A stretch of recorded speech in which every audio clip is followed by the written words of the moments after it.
I'm Richard Clarke. I record these talks every day as a way to deepen my inquiry. Listen each day and deepen your own practice. Welcome. I'm reviewing and commenting on the book Talks with Sri Ramana Maharshi. Today is from Talk 466. Mr. Advaita, an employee of the National Bank. By meditation, manifestations disappear and then Ananda results. It is short-lived. How is it made ever abiding? Maharshi, by scorching the predispositions. Questioner, is not the self the witness only? Shakshi Matra? Maharshi, witness is applicable when there is an object to be seen. Then it is duality. The truth lies beyond both. In the mantra Sakshi Chitta Kevala Nirgunacha, the word Shakshi must be understood as Sanadi, presence, without which there could be nothing. See how the sun is necessary for daily activities. He does not, however, form part of the world's actions, yet they cannot take place without the sun. He is the witness of the activities. So it is with the self.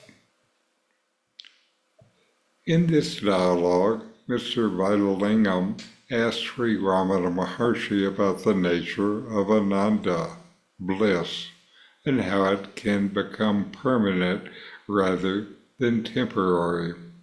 He observes that meditation can make the manifestation of thoughts and experiences disappear, leading to a state of bliss, but this is temporary.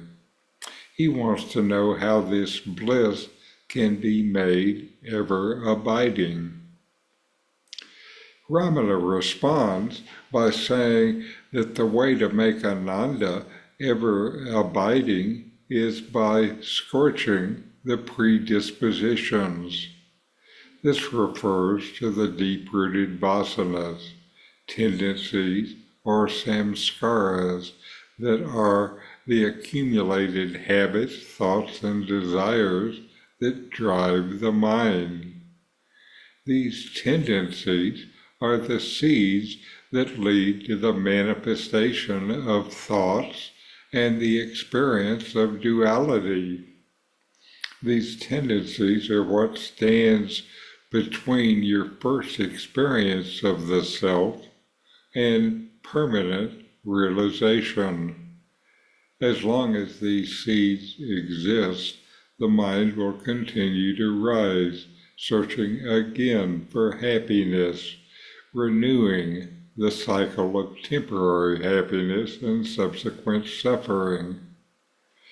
To make bliss permanent, you must burn these seeds or tendencies through self-inquiry, which leads to the knowledge and realization of the self beyond the mind and its fluctuations.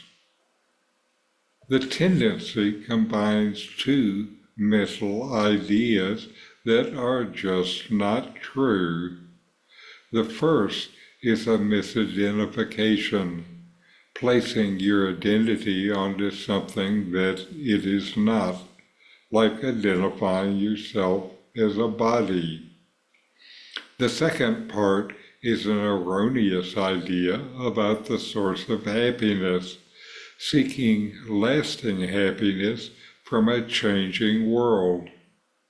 Inquiry resolves the misidentification.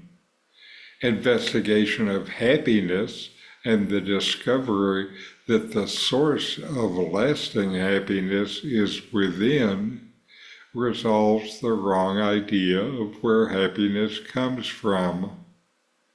Remove these two wrong ideas, and the tendency has no place to stand. The questioner then asks if the self is merely a witness, implying that the self observes without being involved. Ramana explains that the idea of self as a witness is an idea based on duality. There must be something to witness for there to be a witness. Standing as the witness is a worthwhile intermediate step to start to distance yourself from your attachments, reactions, and suffering, but it is only a half step. The knowledge that none of this actually touches you is what is needed. The truth of the self lies beyond this duality.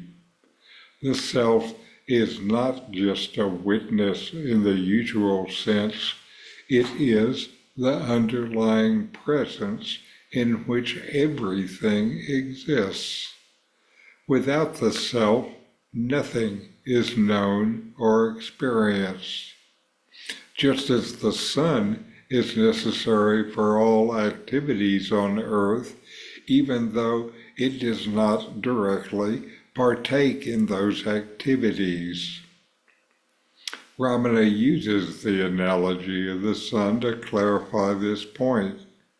The sun is essential for life and all daily activities, yet it does not actively participate in them. Similarly, the self is the silent presence that enables all experiences, but remains unaffected by them. It is beyond the duality of witness and object, beyond all attributes and qualities, nirguna. Ramana Maharshi is guiding you to understand that the self is not limited to being a mere observer. The self is the foundational knowing and existing presence that transcends all duality. By realizing this and burning the deep-seated tendencies of the mind through self-inquiry and self-knowledge, you can experience the perfect state of Ananda, which is who you are.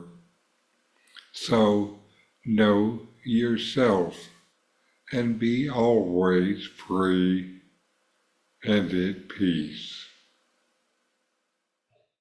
In 40 verses on reality, Ramana Maharshi explains the nature of the self, the ultimate reality, and self-inquiry.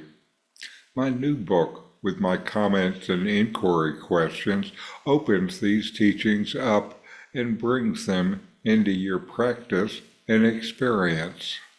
Available now from Amazon. Link in the video description. These videos bring Ramana's teachings into your direct experience. Click subscribe to see more. Click thumbs up to like, and send questions and start a dialogue with a comment.